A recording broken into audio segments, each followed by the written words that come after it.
We've now moved into our last block of theoretical perspectives, and that is the critical and cultural theories. And so I'll be doing some of this here by lecture asynchronously, and then the last portion of this I will do synchronously in our class on Wednesday. So be looking forward to that. So we're talking about critical and cultural theories.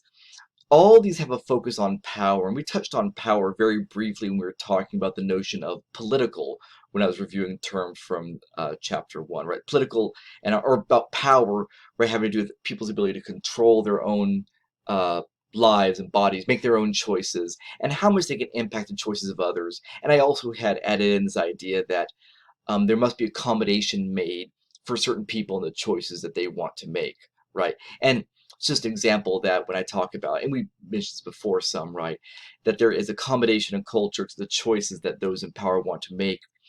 Um, as a practicing Christian, I want to celebrate the holiday of Christmas, and so if we was told that was a work day, I would take it off for religious reasons. But I never have to worry about it because that's a federal holiday, right? And so the culture has conformed itself and built around the choices that I will be making, right? That in the Christian faith and in my Protestant denomination, we often we go to church on Sundays. Businesses don't operate on Sundays, schools don't operate on Sundays, right? So it's been built around and based on the choices of those in positions of power, right? Hegemony, I've talked about briefly before, right? These power structures, and I've talked about them. And so I want to add a little something to that discussion to say that hegemony has to do with a power structure that always reproduces itself in the face of challenge. And I know I'm pretty sure I didn't use those words when I defined it for you the first time. I'm adding to that definition, right? So hegemony is a power structure that reproduces itself in the face of challenge, right? A power structure that reproduces itself in the face of challenge. I'll give you an example of this. And if you've heard me use example before, I apologize, but I think it's just a very powerful example. To me, it seems very powerful or compelling. So I lived in Baton Rouge from 2000 to 2005, is when I lived there while I was getting my PhD at LSU. Um, and the schools had been, desegregated, right? Segregation, of course, requiring that white and black children attend different schools. Desegregation had supposedly ended in the 60s. While the schools were desegregated, you could no longer prevent black children from attending certain schools, which is really what it was about, keeping black children out of what would be white schools. The city had never gone through integration, which is where you say, so we have the school in this neighborhood and pretty much just serves black children. And the school in this neighborhood, really, it just serves white children because people end up living close to the schools where children go, sort of how neighborhoods often form. So integration is we then mix it up a little bit, right? And so we pick some of the white children in this school district to be bused across into the line of a different school district to attend that school, and some of these black children be bused across the school line, the line of where boundary from one school versus another, right, to attend the white school, so that the children are being integrated, the schools become integrated. This, by the way, has the effect of integrating neighborhoods and communities. Well, Baton Rouge had desegregated, but they had never integrated, because desegregation just says you don't stop people, right, from coming into a school, but they had never made the effort to integrate. And in fact, for 40 years, about 35 or 40 years, they battled this in the court, integration. And so what would happen is a decision would be made about how to integrate. Then a temporary restraining order, a TRO, would be filed with a judge before school started so we could sort this out. And the school year would start. Now the kids were in their same schools again. Well, you hate to move them during the school year. And this went on year after year. So finally the judge in charge of the case retired, said, I've been at this for 35 years. I've never wanted to leave anything undone, but we're just not getting anywhere. I retired. So a new judge was then put in charge of the integration. By the way, that first judge may have not been really totally honest about how they felt about things based on what the second judge does.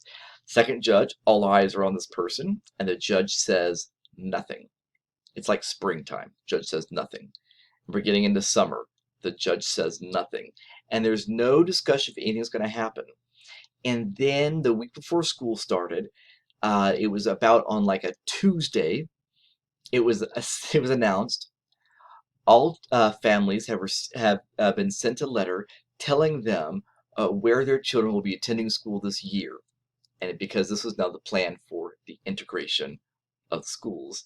And so, of course, then lawyers flew into court with their temporary restraining orders, and the judge said, "I will be glad to hear the arguments for a temporary restraining order, and we'll put that on the calendar for sometime next week." And so, what happened was school actually started by being integrated. So, and there, by the way, there's a real quick sort of unpleasant story. News cameras were there at what had been sort of a white school, which I went to that school anyway. And there were mothers there handing out ribbons to the parents and children, the white parents and children that came in to wear in honor of the children who are now missing. And by the way, when a reporter asked, "Well, are you giving them to any of the black families as they go by?" Because it interviewed one of the black mothers who said, "I know they're giving out ribbons to all the white people, but not to me." The white woman takes a ribbon, hands it to a black mother. She walks by and says, "See, we give them to everybody." It was just sort of a mess. All right. So where's hegemony in all of this? Well, in the time that desegregation had occurred, but there hadn't actually been integration, though, in Baton Rouge had developed a very robust private school system, largely parochial, which is associated with the church. A very robust parochial school system, such that somewhere close to 90%, actually, I think the number of children in public schools in Baton Rouge was about 85% African American. Bear in mind the population in Baton Rouge is 55%, or at that time was 55% African American, with about 85% of the children in public schools were African American. And that was 96% of all black children were in public schools. Right. So of all the children in schools, about 85% were black, and of all black children, about 96% were in public schools. The white children, for the most part, were all in private schools.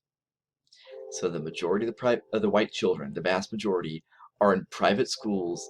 There are very few children of color in the private schools. Have the schools been desegregated? Technically, yes. But you then have a system emerge in which now the black children are still in one set of schools, predominantly, and the white children predominantly are still in another set of schools.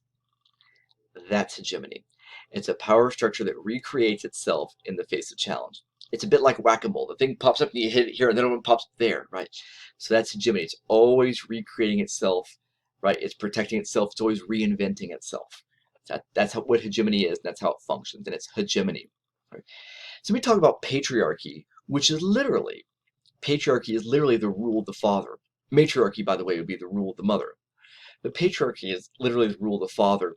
And what it's getting at is just the idea that culturally we have made decisions, right? Talking about power. What is power, right?